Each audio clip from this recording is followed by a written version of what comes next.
کیا جا رہا ہے تو آج بھی ہو رہا ہے. دعوت و تبلیغ کا کام مفید ترین کاموں میں سے ایک کام ہے. 100 دفعہ مانیں گے اور 100 دفعہ کہیں گے کہ جس کو موقع ہے وہ ضرور جائے، مگر ایک دفعہ بھی یہ بات نہیں مانیں گے کہ یہ جہاد ہے.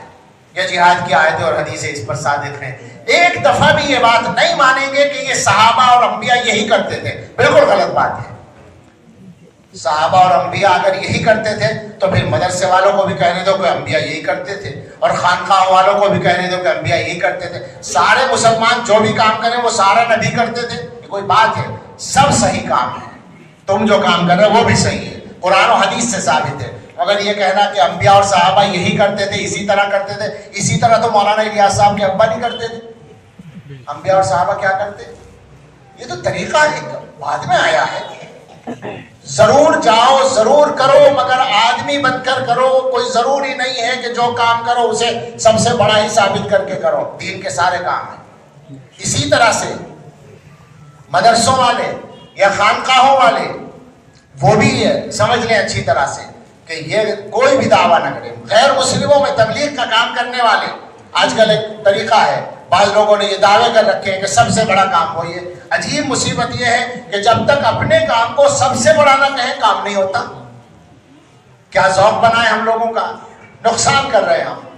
میں جوش میں نہیں بول رہا ہوں، غصے میں نہیں بول رہا ہوں، کسی کے خلاف نہیں بول رہا ہوں. میں پہلے کہہ رہا ہوں سارے کام ضروری ہیں، اور خاص طور سے دوبارہ کہوں گا تبلیغ و دعوت کے کام میں بہت فائدہ ہے عام مسلمانوں کے لیے. جس کو موقع ہو ضرور شرکت کرے، حصہ لے.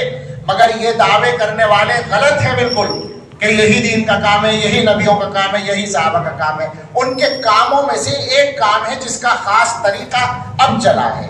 ٹھیک ہے، بہت اچھا ہے. تعلیم بھی ایک کام ہے نبی صلی اللہ علیہ وسلم کے کاموں میں سے. مدرسوں کی شکل بعد میں بنی ہے.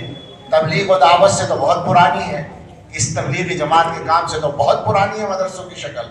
لیکن یہ نہیں کہہ سکتے کہ پیغمبر علیہ السلام نے اسی طرح کام کیا، نہیں کہہ سکتے.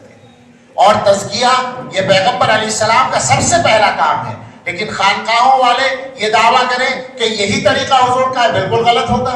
حالانکہ یہ مدرسوں سے بھی پرانا ہے، یہ دور تابعین میں شروع ہو چکا ہے. مگر یہ کہیں کہ پیغمبر یہی کرتے تھے، یہ دعویٰ کرنا غلط ہوگا.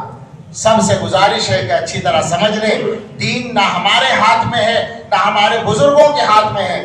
دین نہ حضرت نانوتوی کا، نہ حضرت گنگوہی کا، نہ حضرت تھانوی کا، نہ حضرت مدنی کا، نہ مولانا الیاس صاحب کا. دین اگر ہے تو وہ حضرت محمد الرسول اللہ صلی اللہ علیہ وسلم کا ہے. دین اللہ کا ہے، اور اللہ کے نبی کے صحابہ نے اس کو حضور سے لیا ہے.